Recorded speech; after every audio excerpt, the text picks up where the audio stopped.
Hello, আমি মামুন বলছি। Last ক্লাসে আমরা স্ট্রিং নিয়ে কথা বলছিলাম আর দেখছিলাম যে কিভাবে ইনপুট নিতে হয় লাস্টে এটা, এবং এখানে আমরা স্ট্রিং নিয়ে আমরা স্লাইসিং দেখছিলাম, যেমন স্ট্রিংয়ে বিভিন্ন ধরনের স্লাইসিং অপারেশন চালু করা যায়। সো এগুলি দেখছিলাম আমাদের লাস্ট ক্লাসে। আর বিভিন্ন ফাংশনও দেখছিলাম আমরা স্ট্রিং স্ট্রিং রিলেটেড। তো আজকে আমরা পড়াশোনা করব কালেকশন নিয়ে, পাইথন কালেকশন। তো পাইথনের কালেকশনটা কি? দেখো, আমরা প্রথম যে লেকচারগুলি ছিল, প্রথম দিকে যে লেকচারগুলো, এখানে আমরা কথা বলছিলাম যে ভেরিয়েবল নেই। ভেরিয়েবল কি? ভেরিয়েবলের ভিতরে তুমি একটা ডাটা সেভ করে রাখতে পারো। যেমন ধরো আমরা এখানে এক্স হলে একটা ভেরিয়েবল, এই ভেরিয়েবলের ভিতরে আমি 50 স্টোর করে রাখছি। কিন্তু ধরো তুমি যখন অনেক ডাটা নিয়ে কাজ করবে, এমন সময় আসবে যখন তোমার দেখা যাবে যে এই তোমার অসংখ্য ডাটা থাকবে। ডাটা বলতে আমি বলছি, যেমন ধরো এখানে 500 একটা ডাটা বা একটা ভ্যালু, তোমার দেখা যায় যে অসংখ্য এরকম ভ্যালু থাকবে যেগুলো তোমার স্টোর করে রাখতে হবে। এখন তুমি চিন্তা করে দেখো, তুমি প্রত্যেকটার ভ্যালুর জন্য যদি একটা একটা করে এরকম ভেরিয়েবল ডিক্লেয়ার করতে চাও, এখন লেটস সে তোমার কাছে 50টা ভ্যালু আছে বা 100টা ভ্যালু আছে, তো তাহলে দেখা যাবে এরকম যদি ডিক্লেয়ার করতে হয়, তবে তুমি ডিক্লেয়ার করতে করতে তো এক পেজ চলে যাবে। সো এটা মেনটেন করা, দেখা এবং এটা রাখার যে সিস্টেমটা, এগুলো কোনোটাই কিন্তু এফিশিয়েন্ট না। আবার তুমি রাখার পরে কি নামে, ভেরিয়েবলের নাম কি দিবা, ঠিক আছে, প্রত্যেকটা তোমার নাম বসে চিন্তা করতে হবে। তোমার যদি এখন বলি যে তুমি 50টা নাম বলো, র্যান্ডমলি 50টা নাম বলো, তুমি কিন্তু হঠাৎ করে তোমার মাথার মধ্যে থেকে 50টা নাম বের করা, মানে প্রত্যেকটা থেকে আরেকটা আলাদা, বা 100টা নাম বের করা, এটা কিন্তু খুবই ডিফিকাল্ট। তো এইসব নানান কারণে, ঠিক আছে, দেখা গেছে এই পাইথনের এই কালেকশনের কনসেপ্ট আছে। কালেকশনটা কি? কালেকশন হলে কি, তুমি চিন্তা করতে পারো পাইথনের এক ধরনের ভেরিয়েবলের মতো, যেখানে তুমি একসাথে মানে একটা, যেমন ধরো এখানে এক্স না, এক্স এর ভিতরে তুমি একটা ডাটা রাখতে পারছো, কিন্তু এক্স যদি একটা কালেকশন টাইপের ভেরিয়েবল হতো, তাহলে এটার ভিতরে তুমি একসাথে 1000 ডাটাও রাখতে পারতা, ঠিক আছে। সো এটা হলো কালেকশন। তো পাইথনে কালেকশন হলো গিয়া 4 ধরনের কালেকশন টাইপের ডাটা আছে। একটা হলো লিস্ট, টিপল, সেট, ডিকশনারি।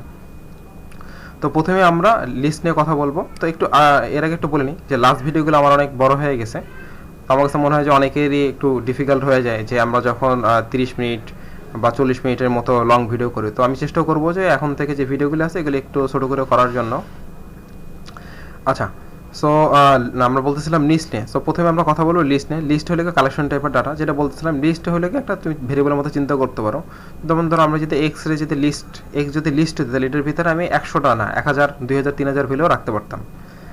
সো এখন আমাদের আমার লিস্ট টাইপের যেটা ভেরিয়েবল বানাইতে হয় বা ডিক্লেয়ার করতে হয়, তাহলে কী করতে হবে? তো লিস্ট ক্রিয়েট করার জন্য আমরা দুইভাবে সাধারণত লিস্ট ক্রিয়েট করা যায়, মানে লিস্ট বানানো যায় একটা জিনিস। একটা হলে এই যে তুমি যে ব্র্যাকেটটা দেখতেছো এখানে, তোমার যে এখানে থার্ড ব্র্যাকেট যে দেখতেছো, এই থার্ড ব্র্যাকেটের মাধ্যমে আমি চাইলে একটা ভেরিয়েবলকে লিস্টে কনভার্ট করতে পারি, বা আমি লিস্ট একটা ফাংশন আছে, এটার মাধ্যমে আমি লিস্টে কনভার্ট করতে পারি। দুইভাবেই করা যায়, ঠিক আছে।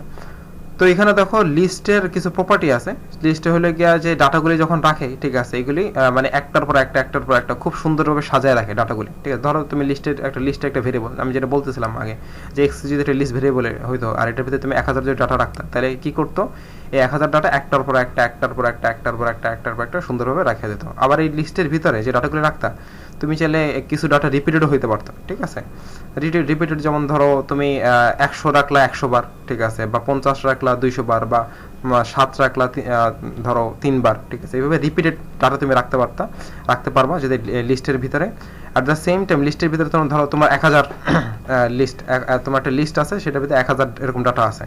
এখন তুমি চাচ্ছ যে লিস্টের কোনো একটা ডাটা, ধরো তুমি 1000 নাম্বার ডাটা বা 100 নাম্বার ডাটা বা 50 নাম্বারে যে ডাটাটা আছে, সেই ডাটাটা চেঞ্জ করতে যাচ্ছ, তুমি চাইলে সেই ডাটাটা চেঞ্জ করে অন্য ডাটাটাও রাখতে পারবে, সেটা লিস্টে তোমাকে অ্যালাউ করবে, ঠিক আছে।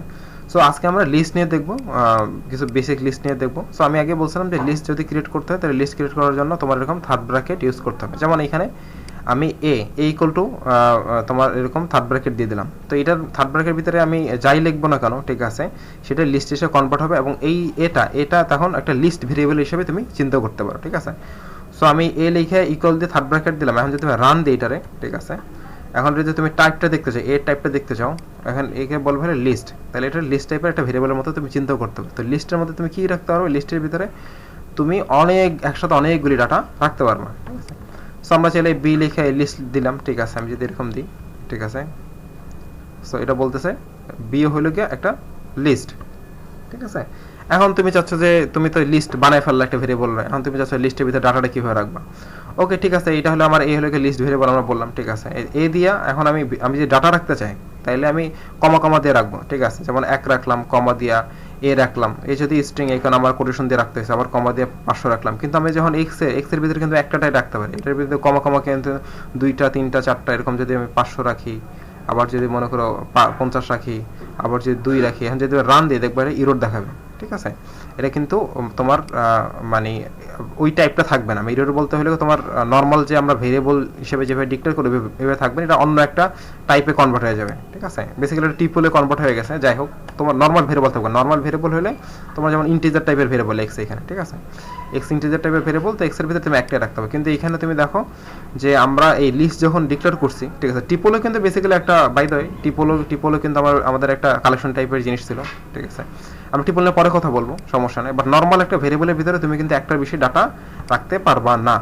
কিন্তু এই যে লিস্টের ভিতরে আমরা দেখো ওই যে একটা 2টা 3টা ডাটা রাখছে, এবং লিস্টের ভিতরে আমি যে কোনো টাইপের ডাটাই রাখতে পারি, ঠিক আছে, যে কোনো কিছু এনিথিং। একটা লিস্টের ভিতরে নর্মালি কি হয়, তুমি একটা ভেরিয়েবলের ভিতরে শুধু রাখলে ইন্টিজার, নাইলে তুমি ফ্লোট, নাইলে তুমি বুলিয়ান, যে কোনো নেগেটিভ নাইলে পজিটিভ, যে কোনো এক টাইপের ডাটা রাখতে পারো। কিন্তু লিস্টের ভিতরে, ঠিক আছে, কালেকশনের ভিতরে তুমি যে কোনো টাইপের ডাটা রাখতে পারো। যেমন ধরো এখানে আমরা কি রাখছি, একটা ইন্টিজার রাখছি, ঠিক আছে, একটা স্ট্রিং রাখছি, আবার একটা ইন্টিজার রাখছি, আমি কমা দিয়ে চাইলে একটা তোমার একটা ফ্লোট নাম্বার রাখতে পারি, একটা নেগেটিভ নাম্বার রাখতে পারি, ঠিক আছে, রাখতে পারি।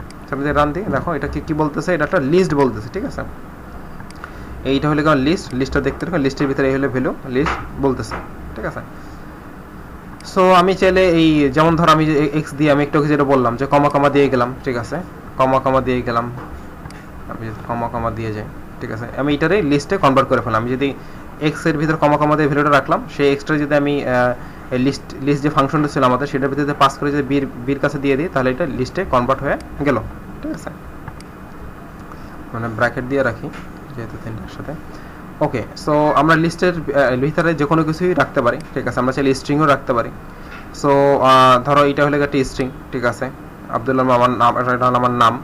সো এখন আমি সি দিলাম, সি দিয়ে আমার যে লিস্ট যে ফাংশনটা আছে সেটা ফাংশনটা দিয়া আমি যদি এখন এক্স দিয়ে দিই, ঠিক আছে, এটা যে এই এক্সটা যেটা পাস করে দিই তাহলে প্রিন্ট করবে, এবং অ্যাট দ্য সেম টাইম এটা বলে দেবে এটা কোন টাইপ, এটা বলবে লিস্ট।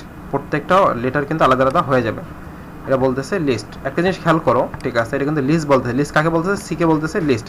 কিন্তু আমি যদি এখানে আর একটা ট্যাব ওপেন করি, আমি যদি এখানে টাইপ দিই, সো এখন টাইপ যদি আমি দিই ধরো লেটস সে এক্স দিই, তাহলে এক্স কিন্তু স্ট্রিং বলবে, str বলবে, দেখছো, এক্স কিন্তু str বলতেছে। সো str আমি লিস্ট ফাংশনের মাধ্যমে লিস্টে কনভার্ট করতে, লিস্টে কনভার্ট করলে যেটা হয় প্রত্যেকটা লেটার মানে আলাদা আলাদা হয়ে যাচ্ছে, ঠিক আছে। সো এইখানে আমি একটা জিনিস দেখাইছি যে তোমার লিস্টের ভিতরে দেখো আমি সব ধরনের ডাটা রাখতে পারি। যেমন হইলে গিয়া তোমার 1 ইন্টিজার নাম্বার, ফ্লোট নাম্বার, আবার ইন্টিজার নাম্বার, আমি একটা স্ট্রিং রাখলাম, আবার একটা স্ট্রিং রাখলাম, আবার একটা ফ্লোটিং নাম্বার রাখলাম। তো আমি সব ধরনের ডাটা আমি চাইলে রাখতে পারি এই লিস্টের ভিতরে। সো এখানে দেখাচ্ছে লিস্টের ভিতরে কীভাবে ডাটাটা থাকে সেটা এখানে রিপ্রেজেন্ট করতেছি আমি। তো লিস্ট যখন এর ভিতরে ডাটাটা রাখে, আমি আগেই বলছিলাম যে লিস্ট কীভাবে ডাটা রাখে, লিস্ট ডাটাটা রাখে হলো গিয়া একটার পর একটা, ঠিক আছে, একটার পর একটা অ্যারেঞ্জ করে, ঠিক আছে, একটার পর একটা রেখা মানে অ্যারেঞ্জ করে রাখে, মানে একটা অর্ডারে রাখে। সো সেটাই আমি এখানে ভিজুয়ালাইজ করার ট্রাই করতেছি, এখানে দেখো। সো এইটা হলো আমার লিস্ট, ঠিক আছে, এই লিস্টে এইটা আমার ডাটা, ঠিক আছে, এটা লিস্ট নামের ভেরিয়েবল লিস্ট। তো এইভাবে ডাটাটা স্টোর করে রাখছে, ঠিক আছে, একটার পর একটা। তো আমরা পাইথনে দেখছিলাম যে পাইথনে স্ট্রিং যখন রাখি তো স্ট্রিংগুলি কীভাবে আসলে স্টোর হয়ে থাকে। আমরা যদি একটু নিচে আসি, দেখছিলাম যে পাইথনের যে স্ট্রিংয়ের যে ডাটাগুলো আছে কীভাবে রাখে, দেখো একটা নাম্বার দিয়ে রাখে, ঠিক একইভাবে, ঠিক আছে, ইন্ডেক্স নাম্বার দিয়ে, ঠিক একইভাবে লিস্টের ভিতরে যে ডাটাগুলো আছে সেগুলি তারা একটা ইন্ডেক্স নাম্বার দিয়ে সেভ করে। যেমন ধরো প্রথমটার নাম্বার পজিটিভভাবেও আমি গুনতে পারি, প্রথমটার নাম্বার ইন্ডেক্স নাম্বার দিয়ে 0, পরটায় 1, তারপরে 2, তারপরে 3, তারপরে 4, তারপরে 5। আবার যদি পিছন দিকে চিন্তা করি -1, -2, -3, -4, -5, -6। সো পজিটিভ এবং নেগেটিভ দুইভাবে ইন্ডেক্স নাম্বার দিয়ে এই লিস্টের ভিতরে যে ডাটাগুলো আছে সেগুলি তারা সেভ করে রাখে। সো এইভাবে বেসিক্যালি লিস্ট, এই যে লিস্টটা যেটা দেখতেছি এই লিস্টটা গঠন হয়, ঠিক আছে। সো লিস্টটা এইভাবে যদি গঠন হয় তাহলে আমি যেরকম দেখছিলাম যে আমরা স্ট্রিংয়ের ভিতরে, আমরা কিন্তু স্ট্রিংয়েও তোমার দেখছিলাম যে এই ইন্ডেক্স ওয়াইজ নাম্বারগুলি যেহেতু রাখে, তো এই কারণে আমি ইন্ডেক্স ধরে যদি কল করি তাহলে সেই পার্টিকুলার লেটারটা অ্যাক্সেস করতে পারি। ঠিক একইভাবে লিস্টের ক্ষেত্রেও যেমন ধরো 1, এই 1টা কি আমি পজিটিভভাবে যদি গণনা করি তাহলে 0, আর নেগেটিভভাবে যদি গণনা করি তাহলে এর ইন্ডেক্স নাম্বার হলো -6। তো আমি যদি লিস্ট 0 দিই, ঠিক আছে, তাহলে দেখো আমার বাই দ্য ওয়ে আমার এটা রান করতে হবে এই লাইনটা। সো লিস্ট যদি 0 দিই তাহলে আসতেছে 1, ঠিক আছে। আমি যদি -6 দিই, -6 দিই তাহলে আসতেছে আমার মাইনাস আবার 1ই আসতেছে। আবার যদি আমি অন দিই, শুধু অন দিই, শুধু অন দিলে হইলে গিয়া 5.2 আসতেছে। আবার যদি -5 দিই তাহলে কিন্তু 5.8 আসতেছে। সো এইভাবে পজিটিভ আর নেগেটিভ, আপনি যদি শুধু 5 দিই, দেখো শুধু 5 দিলে আসতেছে 8.6। আবার যদি -1 দিই তাহলে আসতেছে কিন্তু এটা। সো এই লিস্টের ভিতরে ডাটাগুলো থাকে সেটাগুলো পজিটিভ এবং নেগেটিভ, এই দুইভাবেই ইন্ডেক্সিং এর মাধ্যমে আমি চাইলে কল করতে পারি। আমার তোমার স্ট্রিং এর ডাটাটা যেভাবে ইন্ডেক্স ওয়াইজ সেভ করে রাখে, ঠিক একইভাবে এখানেও ইন্ডেক্স ওয়াইজ ডাটাগুলি সেভ করে রাখে। সো এইভাবে আমি চাইলে এই কারণে ডাটাগুলিও কল করতে পারি। আমি যেমন স্ট্রিং এর ভিতরে স্লাইসিং করছি, আমরা নিচে দেখছিলাম আমরা স্লাইসিং করছি। এখানে আমি যদি নিচে আসি, এই যে এখানে স্লাইসিং অপারেশনগুলো যেগুলো করছিলাম, লিস্টের ভিতরে এরকম স্লাইসিং অপারেশন করা যায়। সো আমরা আগামী ক্লাসে, ঠিক আছে, যে স্লাইসিং অপারেশনগুলি দেখবো এবং আদার যেসব অপারেশনগুলো আছে সেগুলি দেখবো লিস্টের ভিতরে কীভাবে করা যায়। সবাইকে ধন্যবাদ।